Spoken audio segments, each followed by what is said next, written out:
आपलं जे स्वप्न होतं ते स्वप्न आपल्याला पूर्ण करता आले नाही, पण आपल्या मुलाने ते मात्र स्वप्न पूर्ण करावं असं प्रत्येक पॅरेंट्सला वाटतं. आपल्या मुलाने मोठं व्हावं, शिकून डॉक्टर व्हावं, इंजिनियर व्हावं, वैज्ञानिक व्हावं, वैमानिक व्हावं असं प्रत्येक पित्याला वाटत असतं. पण हे कोर्सेस करण्यासाठी मोठी फी आजच्या काळामध्ये भरावी लागते. याचं योग्य नियोजन जर आपण केलं नाही तर आपल्याला त्यावेळी कर्ज काढावं लागतं आणि मग आपलं बाळ त्याच्या करिअरची सुरुवात डोक्यावर कर्ज घेऊन करतं. प्रेशर तयार होतं.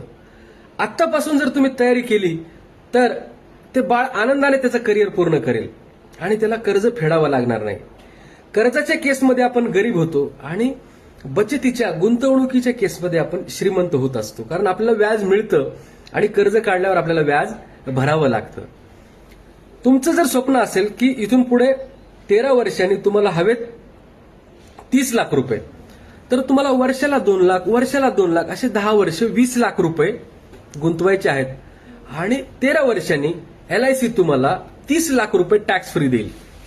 याच्यामध्ये तुमचं इन्शुरन्स पण आहे. मध्ये जर काही झालं तर पुढचे हप्ते माफ होतात आणि दरवर्षी 2 लाख रुपये त्याच्या शिक्षणासाठी मिळतात आणि मॅच्युरिटीला ठरलेले 30 लाख रुपये पुन्हा तुमच्या वारसाला LIC देते.